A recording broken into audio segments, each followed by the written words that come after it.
सबसे पहले gold H1 time frame, ये लेवल ब्रेकआउट होने से पहले सपोर्ट एंड रेजिस्टेंस शेयर किए थे टेलीग्राम में, लेकिन आप देख सकते हैं कि ये लेवल वर्टिकल लाइन में ब्रेक हुआ और उसके बाद लोअर लो लोअर हाई बनाना शुरू कर चुका है। अगर इस ऑल टाइम हाई से आप देखें तो H1 टाइम फ्रेम पे इस लेवल से प्राइस डाउन ट्रेंड स्टार्ट कर चुका है, लेकिन ये इंटरडे H1 चार्ट है, वीकली नहीं। और पहले सपोर्ट को देखें तो ये ट्रेंड लाइन आपका पहला डायनेमिक सपोर्ट लेवल हो सकती है। ये trend line total 4 time retest हो चुकी है, अगला रिटेस्ट 5 टाइम होगा। और इस ट्रेंड लाइन के अलावा यहाँ पर आपका स्टैटिक सपोर्ट लेवल 2150 है। जैसा कि पिछले हफ्ते बताया था, अगर फेड सेकेंड इन्फ्लेशन वेव को इग्नोर करते हैं और आंख बंद करके चीज़ों को इग्नोर करते हैं तो ही ऊपर जाएगा। और यही कारण था कि गोल्ड ऊपर गया, क्योंकि FOMC स्पीच डॉविश थी लेकिन SEP हॉकिश है। जब उनसे ये कारण पूछा गया जिसकी वजह से गोल्ड ऊपर जा रहा था, जो फंडामेंटल रीजन है FCI, जिससे सबको प्रॉब्लम है, फेड ने क्लियर बोल दिया है कि FCI के बहुत सारे इंडिकेटर हैं और फेड का जो इंडिकेटर है उसके हिसाब से FCI ईजिंग मोड में नहीं है। जो इमेज आपको पिछले हफ्ते दिखाई थी FOMC स्पीच के बाद, इस क्वेश्चन के बाद जो FCI से रिलेटेड था, FOMC स्पीच के लगभग लास्ट में है, ऑथर 1 की इमेज वायरल हो चुकी थी, क्योंकि मार्केट इस समय ये एक्सपेक्ट कर रहा है स्पीच के आधार पे कि फिर से वो ट्रांजिटरी इन्फ्लेशन वाली मिस्टेक को रिपीट कर रहे हैं या ऑथर 1 वाली मिस्टेक को रिपीट कर रहे हैं। लेकिन मुझे नहीं लगता US सेंट्रल बैंक इतना पागल है फिर से अंधों की तरह उस गलती को करेगा, क्योंकि ये चीज़ उन्होंने क्लियर SEP में समझाई है। सेकेंड इन्फ्लेशन वेव आई जिसकी वजह से गोल्ड ऊपर गया, नया ऑल टाइम हाई बनाया, लेकिन SEP में उन्होंने बोला है दोबारा से रेट हाइक भी होगा। अगर गोल्ड बायर नहीं रुके तो 2025 में आपको रेट हाइक देखने को मिलेगा, इसका सिग्नल वो SEP के द्वारा दे चुके हैं। और इसमें मोस्ट इम्पोर्टेंट थिंग जो आप देखें, लॉन्ग टर्म रेट 2.5% है। 2022 में FOMC मेंबर कहते थे कि रेट 2.5% से नीचे रहेगी, लेकिन अब 2024 में ये कहते हैं कि रेट 2.5% से ऊपर ही रहेगी। यानी कि लॉन्ग टर्म रेट कुछ भी हो लेकिन 2.5% से ऊपर ही रहेगी, जीरो नहीं जाएगी। और पिछले हफ्ते BOJ के डॉविश रेट हाइक और फेड के नए SEP से ये चीज़ कंफर्म हो चुकी है, 0% या फिर नेगेटिव इंटरेस्ट रेट खत्म हो चुकी हैं।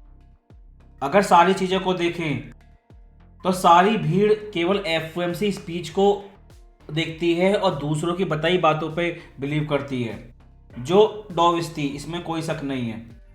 लेकिन बहुत ही कम लोग SEP पे ध्यान देते हैं, जिसकी वजह से बाद में नीचे आया। और तीसरा कारण जिसके बारे में कोई बात ही नहीं करना चाहता, पिछले हफ्ते एप्पल मोनोपोली केस आया और स्टेटमेंट में बोला है इससे कंज्यूमर प्राइस कम होंगे। तो केवल फेड मॉनेटरी पॉलिसी ही नहीं, जितने भी ऑप्शन हैं इनके पास, अगर फिस्कल पॉलिसी को आप देखें तो इलेक्शन से पहले उसमें कुछ नहीं होगा। जो करंट प्रेसिडेंट की फिस्कल पॉलिसी है वो ऑलरेडी प्राइस हो चुकी है, इसलिए आपने देखा गोल्ड प्राइस 1800 से 2200 गया। लेकिन फिस्कल और मॉनेटरी पॉलिसी के अलावा भी वो अलग स्ट्रेटजी ट्राई कर रहे हैं। अगर लॉन्ग टर्म में कंज्यूमर प्राइस कम हो जाते हैं, यानी कि CPI कम हो जाती है, तो गोल्ड वक्त जिस समय गोल्ड को लॉन्ग टर्म बुलिश बताते थे, उस समय रेट 2.5% से कम हुआ करती थी और बहुत सारी मोनोपोली थी। और ये केवल शुरुआत है, अगला नंबर गूगल का होगा और लास्ट में आपका फेसबुक का नंबर आएगा। 1 बाय 1 ये सारी मोनोपोली खत्म करेंगे और अल्टीमेट गोल है कंज्यूमर प्राइस को कम करना, वो चाहे फेड मॉनेटरी पॉलिसी से हो या बाइडेन की फिस्कल पॉलिसी से हो या कोई और नई नीति लेकर आए। और ये कम से कम 2.5% लॉन्ग टर्म रेट, इन दोनों चीज़ों का इफेक्ट शॉर्ट टर्म में नहीं पड़ेगा, लेकिन लॉन्ग टर्म में गोल्ड पे जरूर पड़ेगा, क्योंकि लॉन्ग टर्म में महंगाई कम होगी इन दो डिसीजन की वजह से। क्योंकि ये सारी चीज़ें पिछले हफ्ते आई हैं। और 2150 जो एक बिग साइकोलॉजिकल लेवल है, स्ट्रॉन्ग हॉरिजॉन्टल सपोर्ट लेवल है, आप देख सकते हैं इस लेवल पे बायर्स या सेलर के डिसीजन चेंज हो जाएंगे पिछले हफ्ते की न्यूज़ के बाद। इसलिए जब तक ये लेवल ब्रेकआउट नहीं हो जाता है, गोल्ड ट्रेंड रिवर्सल कंफर्म नहीं होगा और ये बुलिश ही रहेगा। लेकिन इसके ब्रेकआउट होने के बाद आप कह सकते हैं कि ट्रेंड रिवर्सल स्टार्ट हो चुका है। और H1 टाइम फ्रेम पर इस ऑल टाइम हाई से प्राइस टेक्निकली वेरिस है। अगर प्राइस इस लेवल को होल्ड करके और नया हाई बनाता है या ब्रेक करके नीचे जाता है, तो H1 के बाद H4 चार्ट पर आप देख सकते हैं कि पहला सपोर्ट 2088 है।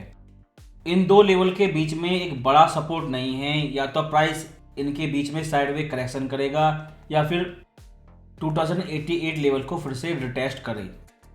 लेकिन पिछले हफ्ते आप देख सकते हैं कि प्राइस पहले ऊपर गया पंप और उसके बाद $65 dump.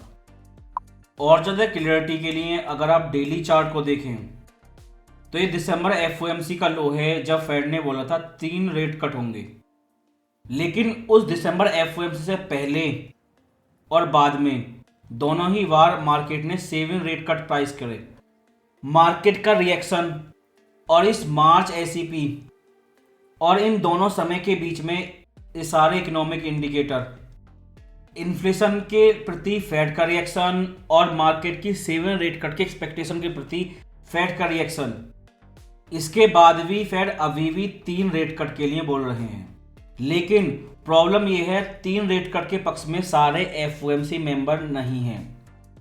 Fade Bostic FOMC speech complete होने के बाद फिर से बोल चुके हैं कि वो केवल एक ही रेट कट देखते हैं, क्योंकि FOMC ब्लैकआउट पीरियड खत्म हो चुका है। वो कभी भी कोई भी स्पीच दे सकते हैं। लेकिन ध्यान रखें कि जो FOMC मेंबर 3 रेट कट के पक्ष में नहीं है वो हॉकी स्पीच ही देंगे। और ये राइजिंग वेज चार्ट पैटर्न जो दिसंबर FOMC मीटिंग के बाद शुरू हुआ था कंप्लीट हो चुका है। अपर ट्रेंड लाइन रिटेस्ट हो चुकी है।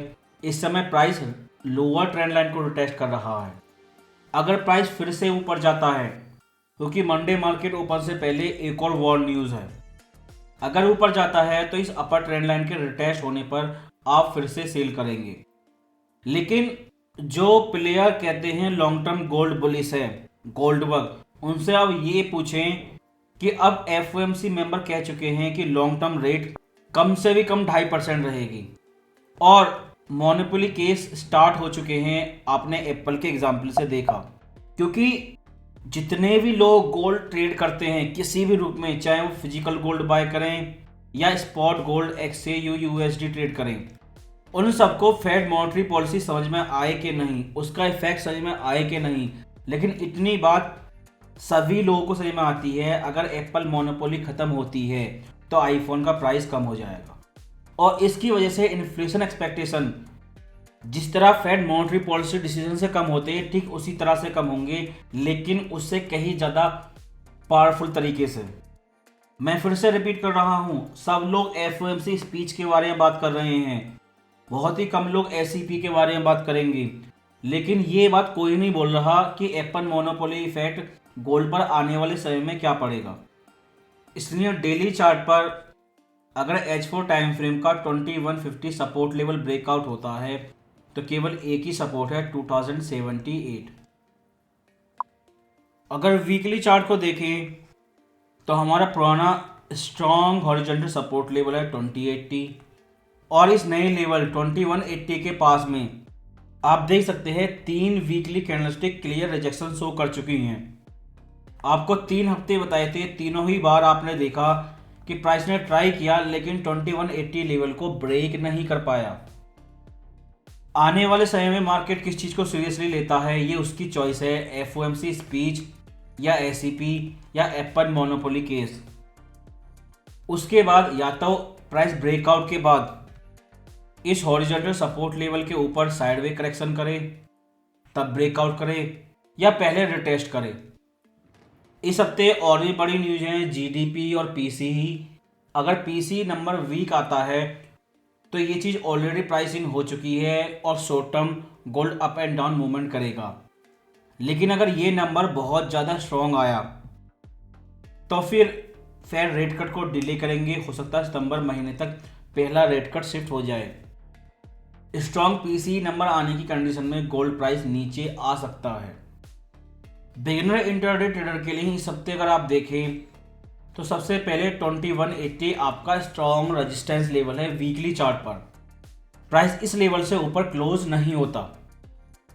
2150 पहला स्ट्रॉन्ग सपोर्ट लेवल है H4 चार्ट पर।